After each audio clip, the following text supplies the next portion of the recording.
네, 아는 기자 정치부 유승진 기자 나와 있습니다. 이 조국 혁신당이요. 네. 여러 조사에서 지금 두 자릿수 지지율이 나옵니다.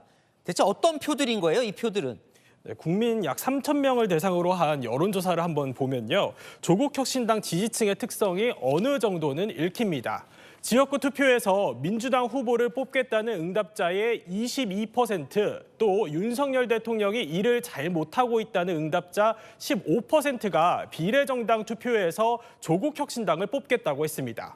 윤 대통령도 이재명 대표도 모두 마음이 안 가는 사람들로 추정됩니다.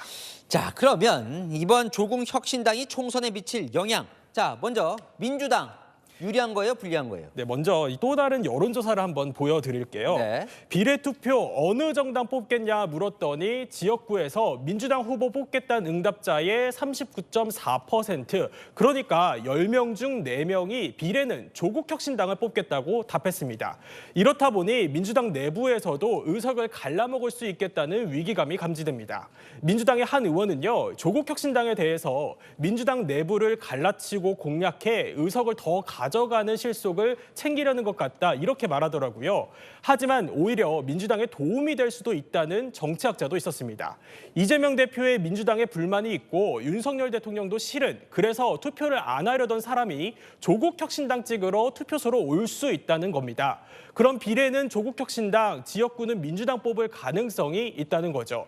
이런 교차 투표를 잘 노리면 민주당으로서도 나쁘지 않을 거라는 거죠. 자, 이거 앞서 리포트 보니까 민주당 한 의원이 조국의 강을 이미 다 건넜다, 이런 해석도 하던데 네. 국민의힘 입장에서는 어떤 거예요? 그래서 제가 정치학자들한테 한번 물어보니까 네. 국민의힘 의석수에는 큰 영향이 없을 거라는 분석이 우세합니다. 조국 혁신당 지지자와 국민의힘 지지자는 거의 겹치지 않을 거라고요.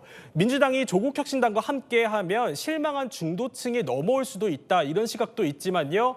정권 심판론을 띄우려는 주체가 민주당 외에 조국 혁신당까지 하나 더 생겨서 부담도 있겠죠.